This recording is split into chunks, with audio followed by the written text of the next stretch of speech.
Gikone to jawala Jimi Wanjigi onyanyore lela bang' pondo ne obila kuom seche 24 ka imanye. Wanjigi mane wuoyo gi jofwambo e midhiambo kwedo ni en ok osebedo ka osiro ng'anyo mag Gen Z e yor omenda kaka piny owacho paro. Johalano ne oseyo mokalo jatend piny William Ruto kuom tiyo gi agoko gi obila e tok chik ka omedo ni Ruto tich osetamo kendo nego owuog e apisi. I don't know what funding Gen Z is.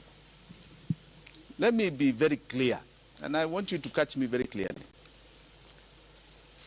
June 18th, when the first Mandamano began, there was a request for money to help those who had been jailed. I publicly donated money to help many come out of bond. Some came out on free bonds, others were bonded. I even put it on my Twitter feed, X, that I have done so. Let me also add, but let me tell you, if there was somewhere to fund them, I would fund them.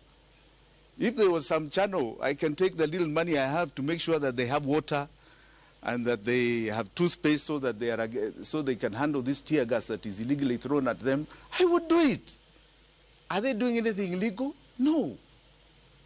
They're exercising their democratic right. All right? So I would like to know which government agency is saying I am funding. And what is this funding?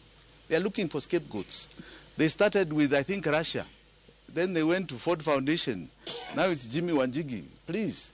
They are looking for scapegoats. They are the cause of this problem. William Ruto is collapsing the economy of this country. The problems are just not even begun yet. You see problems here you've never even imagined going forward. Right? He's a sinking ship, and he's looking for scapegoats.